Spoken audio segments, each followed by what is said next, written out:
The Strange Case of Dr. Jekyll and Mr. Hyde by Robert Louis Stevenson. Chapter 8. The Last Night. Mr. Utterson was sitting by his fireside one evening after dinner, when he was surprised to receive a visit from Poole. "Bless me, Poole, what brings you here?" he cried. And then, taking a second look at him, "What ails you?" he added. "Is the doctor ill?" "Mr. Utterson," said the man, "there is something wrong." "Take a seat, and here is a glass of wine for you," said the lawyer. "Now, take your time and tell me plainly what you want." "You know the doctor's ways, sir," replied Poole, "and how he shuts himself up. Well, he's shut up again in the cabinet, and I don't like it, sir. I wish I may die if I like it. Mr. Utterson, sir, I'm afraid." "Now, my good man," said the lawyer, "be explicit. What are you afraid of?" "I've been afraid for about a week," returned Poole, doggedly disregarding the question, "and I can bear it no more." The man's appearance amply bore out his words. His manner was altered for the worse, and except for the moment when he had first announced his terror, he had not once looked the lawyer in the face. Even now he sat with the glass of wine untasted on his knee, and his eyes directed to a corner of the floor. "I can bear it no more," he repeated. "Come," said the lawyer. "I see you have some good reason, Poole. I see there is something seriously amiss. Try to tell me what it is." "I think there's been foul play," said Poole hoarsely. "Foul play!" cried the lawyer, a good deal frightened and rather inclined to be irritated in consequence. "What foul play? What does the man mean?" "I daren't say, sir," was the answer, "but will you come along with me and see for yourself?" Mr. Utterson's only answer was to rise and get his hat and greatcoat, but he observed with wonder the greatness of the relief that appeared upon the butler's face, and perhaps with no less that the wine was still untasted when he set it down to follow. It was a wild, cold, seasonable night of March, with a pale moon lying on her back as though the wind had tilted her, and flying wrack of the most diaphanous of lawny texture. The wind made talking difficult, and flecked the blood into the face. It seemed to have swept the streets unusually bare of passengers besides, for Mr. Utterson thought he had never seen that part of London so deserted. He could have wished it otherwise. Never in his life had he been conscious of so sharp a wish to see and touch his fellow creatures, for struggle as he might, there was borne in upon his mind a crushing anticipation of calamity. The square, when they got there, was full of wind and dust, and the thin trees in the garden were lashing themselves along the railing. Poole, who had kept all the way a pace or two ahead, now pulled up in the middle of the pavement, and, in spite of the biting weather, took off his hat and mopped his brow with a red pocket-handkerchief. But for all the hurry of his coming, these were not the dews of exertion that he wiped away, but the moisture of some strangling anguish. For his face was white, and his voice, when he spoke, harsh and broken. "Well, sir," he said, "there we are, and God grant there be nothing wrong." "Amen, Poole," said the lawyer. Thereupon the servant knocked in a very guarded manner. The door was opened on the chain, and a voice asked from within, "Is that you, Poole?" "It's all right," said Poole. "Open the door." The hall, when they entered it, was brightly lighted up. The fire was built high, and about the hearth the whole of the servants, men and women, stood huddled together like a flock of sheep. At the sight of Mr. Utterson, the housemaid broke into hysterical whimpering, and the cook, crying out, "Bless God, it's Mr. Utterson," ran forward as if to take him in her arms. What? Are you all here?" said the lawyer peevishly. "Very irregular, very unseemly. Your master would be far from pleased." "They're all afraid," said Poole. Blank silence followed, no one protesting, only the maid lifted her voice and now wept loudly. "Hold your tongue," Poole said to her with a ferocity of accent that testified to his own jangled nerves. And indeed, when the girl had so suddenly raised the note of her lamentation, they had all started and turned towards the inner door with faces of dreadful expectation. "And now," continued the butler, addressing the knife boy, "reach me a candle, and we'll get this through hands at once." And then he begged Mr. Utterson to follow him, and led the way to the back garden. "Now, sir," said he, "you come as gently as you can. I want you to hear, and I don't want you to be heard. And see here, sir, if by any chance he was to ask you in, don't go." Mr. Utterson's nerves, at this unlooked-for termination, gave a jerk that nearly threw him from his balance. But he recollected his courage and followed the butler into the laboratory building through the surgical theatre, with its lumber of crates and bottles, to the foot of the stair. Here Poole motioned him to stand on one side and listen, while he himself, setting down the candle and making a great and obvious call on his resolution, mounted the steps and knocked with a somewhat uncertain hand on the red baize of the cabinet door. "Mr. Utterson, sir, asking to see you," he called. And even as he did so, once more violently signed to the lawyer to give ear. A voice answered from within. "Tell him I cannot see anyone," it said complainingly. "Thank you, sir," said Poole with a note of something like triumph in his voice, and taking up his candle he led Mr. Utterson back across the yard and into the great kitchen, where the fire was out and the beetles were leaping on the floor. "Sir," he said, looking Mr. Utterson in the eyes, "was that my master's voice?" "It seems much changed," replied the lawyer, very pale, but giving look for look. "Changed? Well, yes, I think so," said the butler. "Have I been 20 years in this man's house to be deceived about his voice? No, sir. Master's made away with. He was made away with 8 days ago, when we heard him cry out upon the name of God.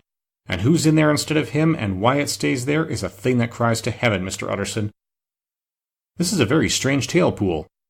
"This is rather a wild tale, my man," said Mr. Utterson, biting his finger.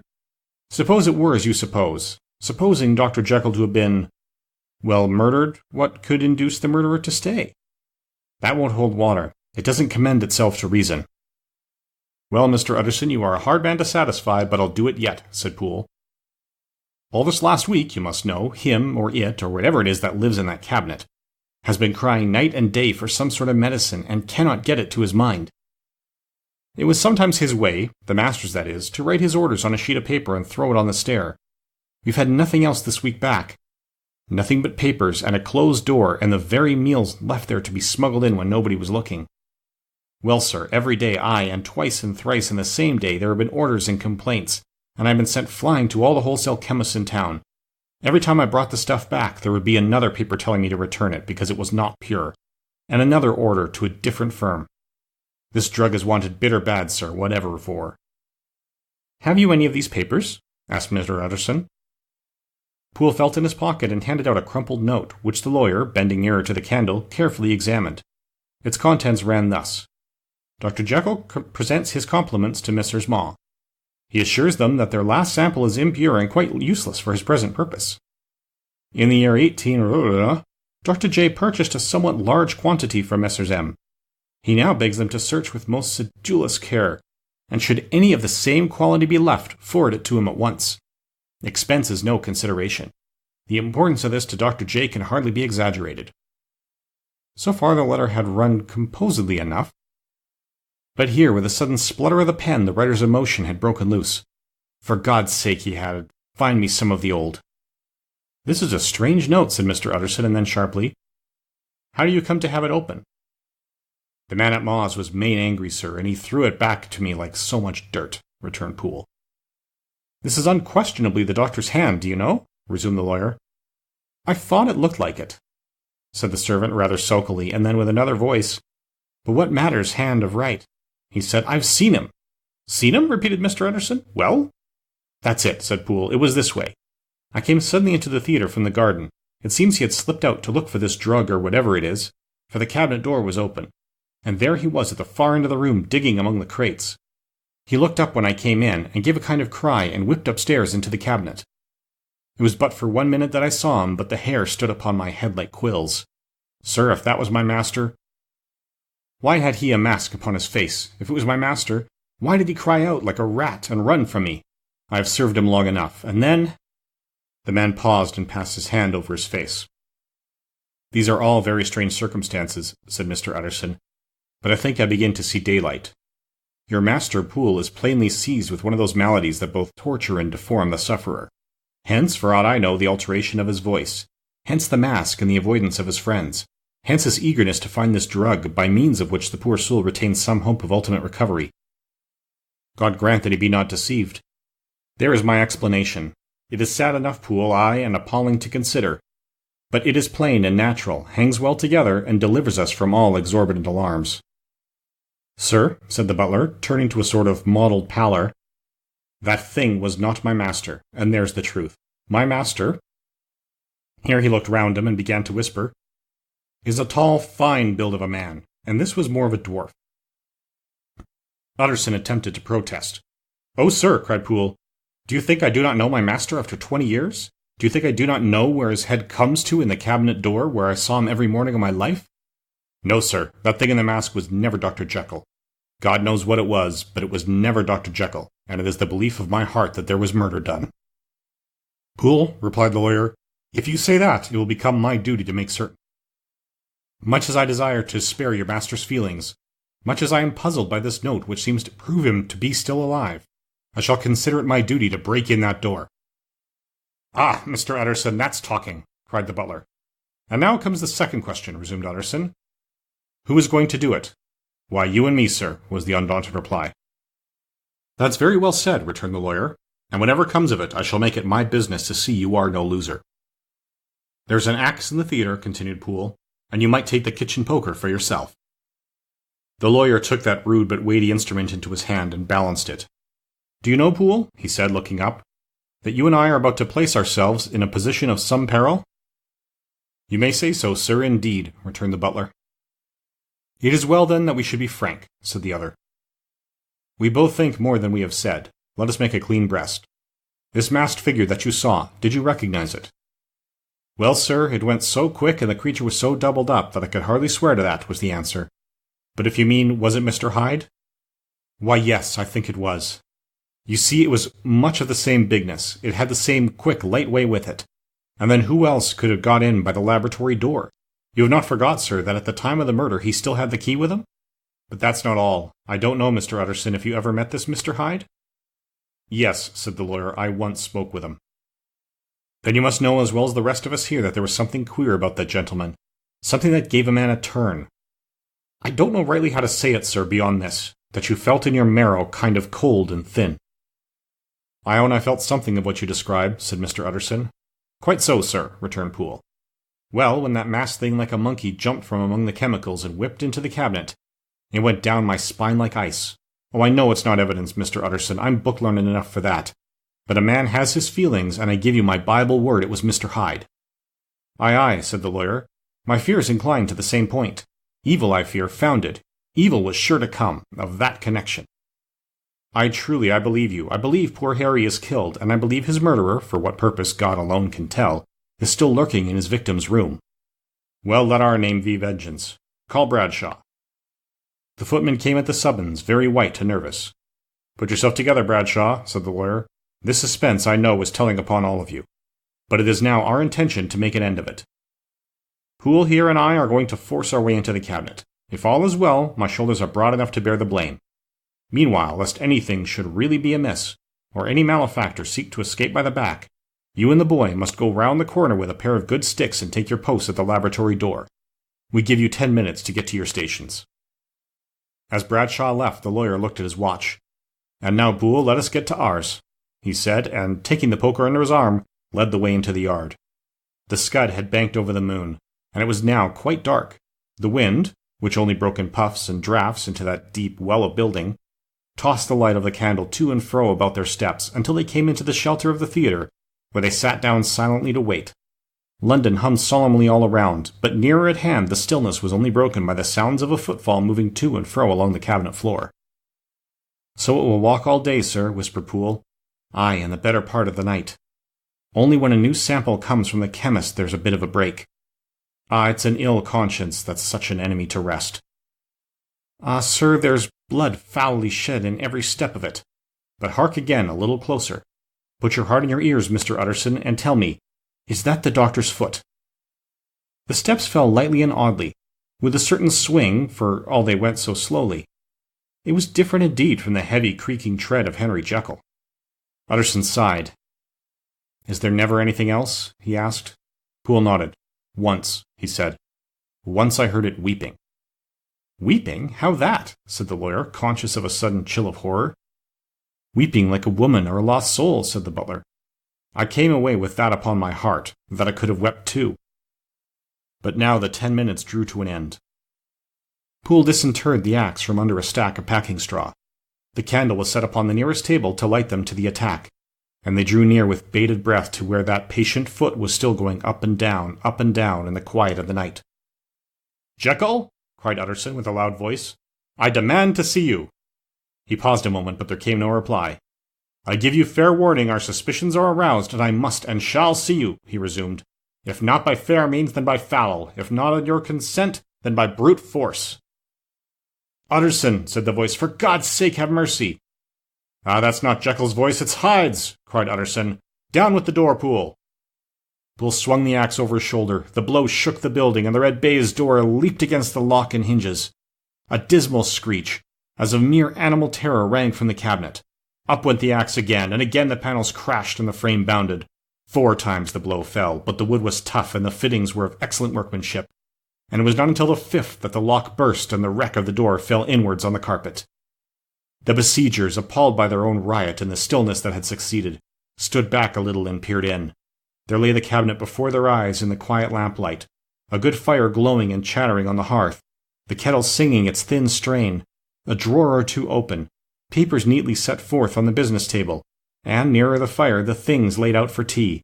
The quietest room, you would have said, and, but for the glazed presses full of chemicals, the most common place that night in London. Right in the middle there lay the body of a man sorely contorted and still twitching. They drew near on tiptoe, turned it on its back, and beheld the face of Edward Hyde. He was dressed in clothes far too large for him, clothes of the doctor's bigness. The cords of his face still moved with a semblance of life, but life was quite gone, and by the crushed phial in the hand of the strong smell of kernels that hung up in the air, Utterson knew that he was looking on the body of a self-destroyer. "We have come too late," he said sternly, "whether to save or punish. Hyde is gone to his account, and it only remains for us to find the body of your master." The far greater proportion of the building was occupied by the theatre, which filled almost the whole ground story and was lighted from above, and by the cabinet, which formed an upper story at one end and looked upon the court. A corridor joined the theatre to the door on the by-street, and with this the cabinet communicated separately by a second flight of stairs. There were besides a few dark closets and a spacious cellar. All these they now thoroughly examined. Each closet needed but a glance, for all were empty, and all, by the dust that fell from the doors, had stood long unopened. The cellar indeed was filled with crazy lumber, mostly dating from the times of the surgeon who was Jekyll's predecessor, and even as they opened the door they were advertised of the uselessness of further search by the fall of a perfect mat of cobweb which had for years sealed up the entrance. Nowhere was there any trace of Henry Jekyll, dead or alive. Poole stamped on the flags of the corridor. "He must be buried here," he said, hearkening to the sound. "Or he may have fled," said Utterson. And he turned to examine the door in the by-street. It was locked, and lying nearby on the flags they found the key, already stained with rust. "This does not look like use," observed the lawyer. "Use?" echoed Poole. "Do you not see, sir, it is broken? Much as if a man had stamped on it." "Aye," continued Utterson, "and the fractures, too, are rusty." The 2 men looked at each other with a scare. "This is beyond me, Poole," said the lawyer. "Let us go back to the cabinet." They mounted the stair in silence, and still with an occasional awestruck glance at the dead body, proceeded more thoroughly to examine the contents of the cabinet. At one table there were traces of chemical work, various measured heaps of some white salt being laid on glass saucers, as though for an experiment in which the unhappy man had been prevented. "That is the same drug that I was always bringing him," said Poole, and even as he spoke, the kettle with a startling noise boiled over. This brought them to the fireside, where the easy-chair was drawn cosily up, and the tea-things stood ready to the sitter's elbow, the very sugar in the cup. There were several books on a shelf. One lay beside the tea-things open, and Utterson was amazed to find a copy of pious work, for which Jekyll had several times expressed a great esteem, annotated in his own hand with startling blasphemies. Next, in the course of their review of the chamber, the searchers came to the cheval-glass, into whose depths they looked with an involuntary horror. But it was so turned as to show them nothing but the rosy glow playing on the roof, and the fire sparkling in 100 repetitions along the glazed front of the presses, and their own pale and fearful countenances stooping to look in. "The glass has seen some strange things, sir," whispered Poole. "And surely none stranger than itself," echoed the lawyer in the same tones. "For what did Jekyll—" he caught himself up at the word with a start, then conquering the weakness.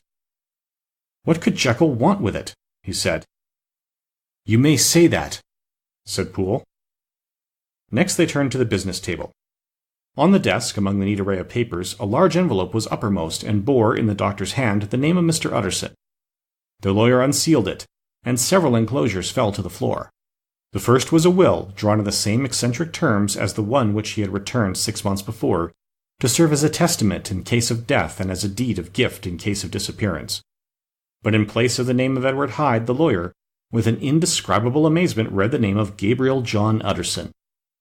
He looked at Poole and then back at the paper, and last of all at the dead malefactor stretched upon the carpet. "My head goes round," he said. "He has been all these days in possession. He had no cause to like me. He must have raged to see himself displaced, and he has not destroyed this document." He caught up the next paper. It was a brief note in the doctor's hand and dated at the top. "Oh, Poole!" the lawyer cried. "He was alive, and here this day. He cannot have been disposed of in so short a space. He must still be alive. He must have fled. And then why fled, and how? And in that case, can we venture to declare this suicide? Oh, we must be careful. I foresee that we may yet involve your master in some dire catastrophe." "Why don't you read it, sir?" asked Poole. "Because I fear," replied the lawyer solemnly. "God grant I have no cause for it." And with that he brought the paper to his eyes and read as follows. "My dear Utterson, when this shall fall into your hands, I shall have disappeared. Under what circumstances I have not the penetration to foresee, but my instinct and all the circumstances of my nameless situation tell me that the end is sure and must be early. Go then, and first read the narrative which Lanyon warned me he was to place in your hands, and if you care to hear more, turn to the confession of your unworthy and unhappy friend, Henry Jekyll." "There was a third enclosure?" asked Utterson. "Here, sir," said Poole, and gave into his hands a considerable packet, sealed in several places. The lawyer put it in his pocket. "I would say nothing of this paper. If your master has fled or is dead, we may at least save his credit. It is now 10. I must go home and read these documents in quiet, but I shall be back before midnight, when we shall send for the police." They went out, locking the door of the theatre behind them, and Utterson, once more leaving the servants gathered about the fire in the hall, trudged back to his office to read the two narratives in which this mystery was now to be explained.